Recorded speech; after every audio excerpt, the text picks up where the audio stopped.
What's going on, everyone? My name is Combat 901 and I am here with a little Black Ops 3 gameplay.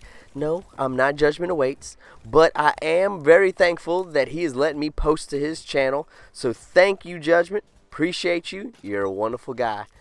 But yeah, this is a little Black Ops 3 in the background, but that is not why I'm here today. I am here today to talk to you guys a little bit about discipleship, or really to talk about, first off, I guess, the Great Commission. We actually get the Great Commission from Matthew 28:18 is where it starts, and I'm reading from the ESV, and it says, "And Jesus came and said to them," talking about the disciples, "All authority in heaven and earth has been given to me.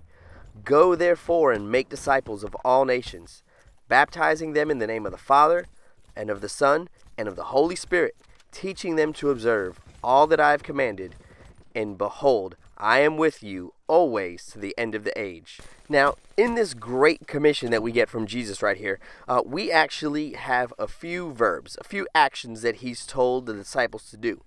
And if you could help me point them out real quick, they're go, make disciples, baptizing, and teaching. Now, out of those four different things, one of those is actually a command. The other three are not commands in the original Greek. And so if you would guess, which one would you guess? A lot of people think that the big command in the Great Commission is to go.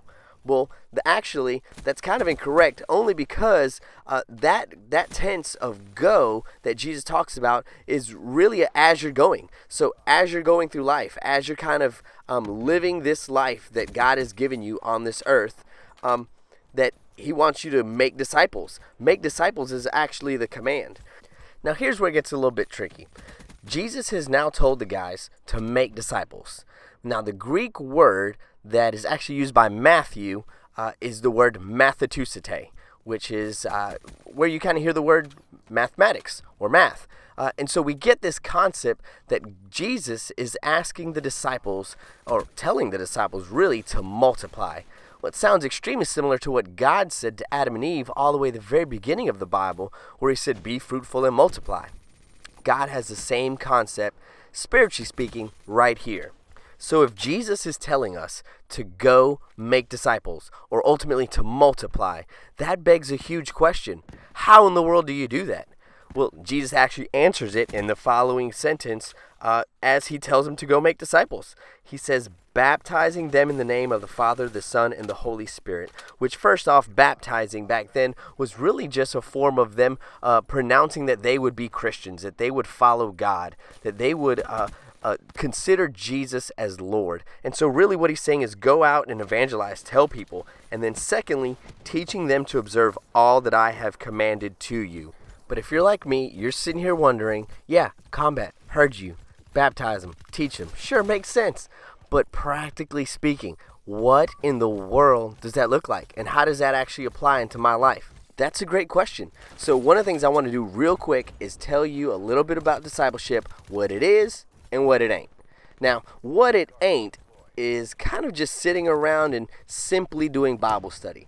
See, I do believe that there is some teaching in that, and there's some really good stuff, and you get some really awesome time of learning, but being a disciple isn't simply just getting a whole bunch of head knowledge. Being a disciple isn't just about knowing the Bible or just simply understanding things.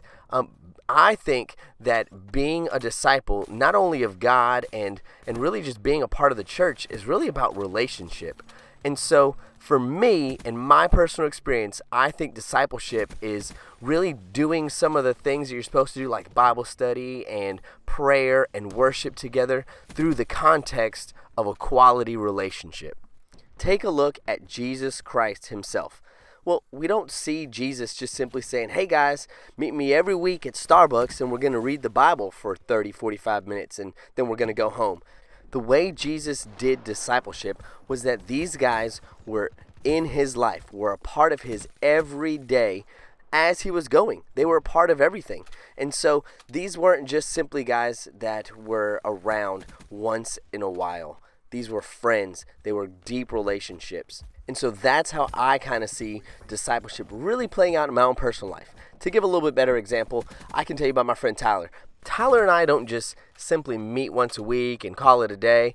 No, me and Tyler have a close relationship where that man comes to my house whenever he wants. He sits at my dinner table, he interacts with my wife, interacts with my kids, gets to see me live life. There's other days where he'll just come with me to work, or I'll go hang out with him at work.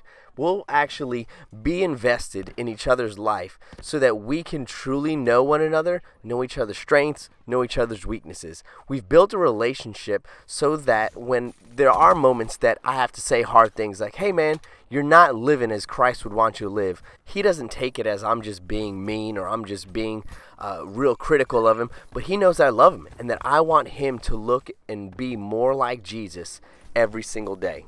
And that's really what we want, is for people to look and be more like Jesus every single day. We ultimately want them to do exactly what Jesus said, which is for them to observe all that he's commanded us to do. And that kind of brings me to the last point, is that if we are teaching people to observe everything that Jesus commanded us to do, and one of the commands is to make disciples, then ultimately that's where the multiplying comes in, is that we will see people who teach other people how to love Jesus and follow Jesus, who teach other people how to love Jesus and follow Jesus, who teach other people how to love Jesus and follow Jesus. And that is ultimately how Christianity has survived and has thrived and has grown over the 2,000 years since Jesus left this earth. And my hope and my prayer is that it doesn't end with us, that we'll continue to make disciples, we'll continue to share the love of Christ, and that we would continue the church growing, and that we would honestly bring God's kingdom down to earth. Listen, I hope you guys have enjoyed this commentary. You guys have been awesome. I really hope that you will take to heart some of the things that I've said. And I'd love to hear in the comments, how have you been discipled? How have you maybe seen discipleship happen? For you, has it been just mainly about Bible studies or just going to youth group or just going to stuff? Or has it been a life-on-life friendship that you've had? Has someone poured their heart and soul into a friendship with you? Leave that down in the comments. If you guys want more, I hope to be able to give you guys more on my channel. I'm still new to YouTube, so be patient with me. Still trying to figure out how often I can put out videos. Got a family, got a bunch of kids, so life is crazy. But otherwise, Judgment, thanks for letting me post on your channel. Huge blessing. Really appreciate you guys, and I hope to talk to you soon. My name is Combat 901, and we are gone.